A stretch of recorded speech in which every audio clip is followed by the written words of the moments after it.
These are the best jobs in Warhammer 40k. Number 6, Orc War Boss.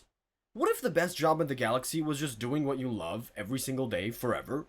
Orcs are a fungus-based alien species engineered as biological weapons millions of years ago. They reproduce through spores, making them impossible to wipe out. They're hardwired to love one thing: fighting. Their entire society revolves around it, and the orc who fights the best gets to be in charge. That's a war boss, the biggest, strongest orc in any given group. No elections, no politics, no paperwork. Orc biology causes them to physically grow larger with every victory, so the more you win, the bigger you get, and the bigger you get, the more you win. Just be the biggest thing in the room and the job is yours. And the perks match the title. Best weapons, best armor, a personal entourage of bodyguards, and servants who handle everything you don't feel like doing. Your daily routine is fight something, eat massive quantities of squig pies, that's grilled alien meat, yell orders at smaller orcs, and pick the next target. Orc currency is teeth. They shed and regrow them like sharks, so you're literally never broke. Need extra cash? Punch someone and take theirs. On top of all that, orcs generate a collective psychic field called the WAG that bends reality around them. Red vehicles go faster because orcs believe red means fast. Guns that shouldn't work by any law of physics fire perfectly in orc hands. The bigger your horde, the stronger the field, the smarter and tougher you become. As war boss leading millions, you're riding the peak of that wave, which means reality's basically doing whatever you want it to.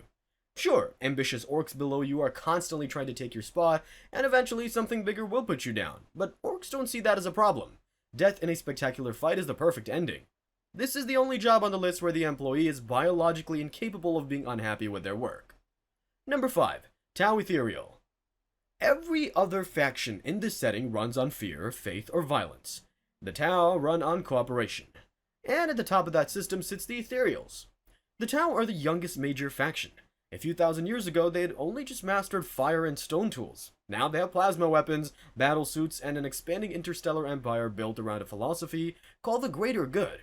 Their society is divided into 5 castes: warriors, engineers, diplomats, pilots, and rulers. That last one is the Ethereals. As an Ethereal, you sit on the highest governing councils. You direct military campaigns and colonial expansion from floating anti-gravity thrones while honor guards protect you at all times. You carry a ceremonial blade and wear robes while everyone else does the fighting. When you speak, no one questions it.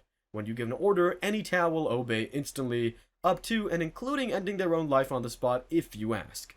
Distinguished Ethereals retire to Paradise Worlds. The Tao Empire is also the closest thing to a functioning modern civilization in the setting. The Imperium, humanity's galaxy-spanning empire, keeps most of its trillion citizens in medieval squalor, worshipping a corpse on a throne. The Tao actually have a quality of life, advanced technology, education, healthcare, infrastructure. And you're at the very top of all that, near worshipped by an entire species that genuinely believes you're guiding them toward a better future. Now, how do Ethereals command that level of obedience? Nobody knows for certain. Theories range from pheromone-based mind control to psychic influence. One alien species went from hostile to compliant the moment they put on Tao-manufactured helmets.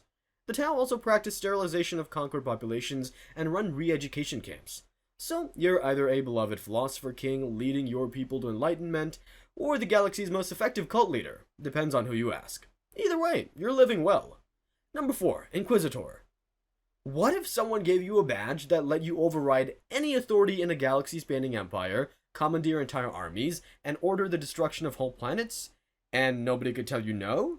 The Inquisition is the Imperium's secret police. An Inquisitor's authority comes directly from the Emperor himself, meaning nobody outranks you.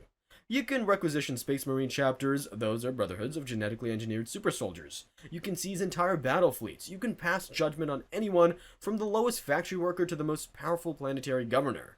And if a planet is too far gone, you can order exterminatus, the complete destruction of its surface. Your call, your authority. Need a warship? Flash the rosette.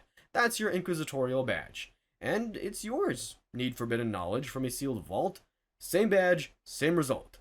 With that kind of authority, you answer to nobody except other Inquisitors, and they mostly leave you alone. You build your own team from scratch, picking specialists from anywhere in the galaxy. Warriors, psychics, assassins, scholars. You run intelligence networks across entire star systems. You go wherever the mission takes you, from infiltrating criminal organizations in disguise to leading kill teams into alien hives. No boss, no bureaucracy, no ceiling on what you can investigate or how far you can go. That last part is also where it gets dangerous. The things you're hunting, demons, hostile entities from an alternate dimension called the warp, alien horrors, heretical cults, the knowledge you need to fight them corrodes your mind over time. Inquisitors who go too far get investigated and executed by their own colleagues. Unlimited power, unlimited danger, zero safety net. But for someone who wants to operate at the highest level with no restrictions on their authority, nothing in the Imperium comes close. Number 3. Custodian Guard. Space Marines are the Imperium's famous super soldiers. Custodians make Space Marines look like amateurs, and unlike Space Marines who live like monks in bare cells following rigid doctrine, Custodians live like warrior philosophers in a palace. The Adeptus Custodes, called the 10,000, are the Emperor's personal bodyguards. Each one is individually gene-crafted using the Emperor's own genetic template, not mass-produced like Space Marines. The process takes decades starting from infancy, and each Custodian is treated like a unique masterwork. They were created to be more than weapons. They were meant to be the Emperor's intellectual companions, capable of debating philosophy, theology, history, and the arts. They live in the Imperial Palace on Terra, humanity's homeworld, the most heavily fortified structure in the galaxy. They practice meditative martial arts, they study ancient texts. Each set of golden aramite armor is a one-of-a-kind masterwork bearing inscriptions of the wearer's personal deeds. They retain their full personality and individuality, unlike Space Marines who have much of their humanity stripped during creation. They're functionally immortal, resistant to disease and to aging. No Custodian in history has ever fallen to chaos corruption, a record nobody else in the Imperium can match. In combat, a single Custodian is worth dozens of Space Marines. Faster, stronger, tougher, smarter, better equipped. They carry Guardian Spears, a combination power blade, and built-in gun forged from materials most factions can't even acquire. They're the pinnacle of what humanity can produce, the absolute ceiling. 10,000 years ago, they failed to prevent the Emperor from being mortally wounded during the Civil War, and they've carried that guilt ever since, spending most of that time locked inside the palace rather than fighting in the wider galaxy. When a Custodian grows too old for peak service, they surrender all equipment, put on a black robe, and disappear alone as an intelligence agent. But even with the guilt and the somber retirement, you're still an immortal golden warrior poet living in the greatest fortress ever built, with access to knowledge and resources most humans can't imagine. That's a hard deal to turn down.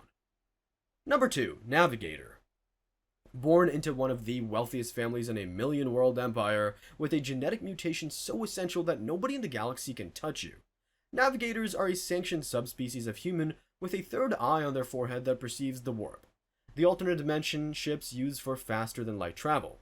Without Navigators, the Imperium can't make long-distance jumps. Without jumps, the Empire collapses overnight. That makes you untouchable.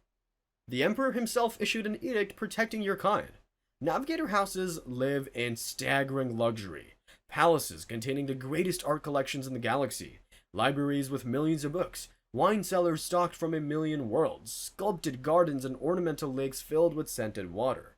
Private security forces rivaling planetary armies, near total control over the movement of goods across the entire Imperium, meaning you control trade at a scale that makes planetary governors look middle class. Your political representative sits as one of the High Lords of Terra, the 12 most powerful people in existence. The third eye has a bonus feature. Anyone who meets its unshielded gaze dies. You keep it covered when it's not working. Having a built-in death stare is very much a 40k perk. Navigator status is hereditary and extends to your entire family. You're born into wealth, political immunity, and a job so critical that the Imperium bends itself around keeping you comfortable. Over generations, though, Navigator bloodlines develop increasingly severe physical deformities from warp exposure. Many children don't survive birth. Beneath the beautiful palaces, vast underground labyrinths hide the mutated ancients of the houses from public view. The gene is recessive, lost if you breed with normal humans, trapping your family in a shrinking gene pool. So yes, the palaces are gorgeous. The price is what your great-grandchildren will look like. Number 1. Rogue Trader. Maximum freedom in a universe built on control. In the Imperium, almost everything is illegal. Talking to aliens? Death. Traveling without authorization? Death. Questioning the state religion? Death. A rogue trader has legal permission to do all of it. A rogue trader carries a warrant of trade, an ancient legal document granting authority to travel anywhere, trade with any species, explore beyond imperial borders, and operate outside imperial law. The oldest warrants bear the Emperor's own signature, making them quasi-religious artifacts nobody can legally overrule. Not the military, not the church, not even the Inquisition without ironclad proof and backup from several of their colleagues. Your ship is the size of a small city, crewed by tens of thousands. Personal quarters rivaling royal estates. You collect exotic artifacts from across the galaxy. You claim uncharted worlds by planting a flag and declaring them imperial territory. You negotiate with alien civilizations that would get anyone else executed for making eye contact. Your status equals that of the most powerful military commanders and secret agents in the Imperium. Rogue trader dynasties build multi-generational empires of staggering wealth spanning dozens of worlds. The warrant passes down through the family, meaning your children and their children inherit this life of exploration, trade, and near total autonomy.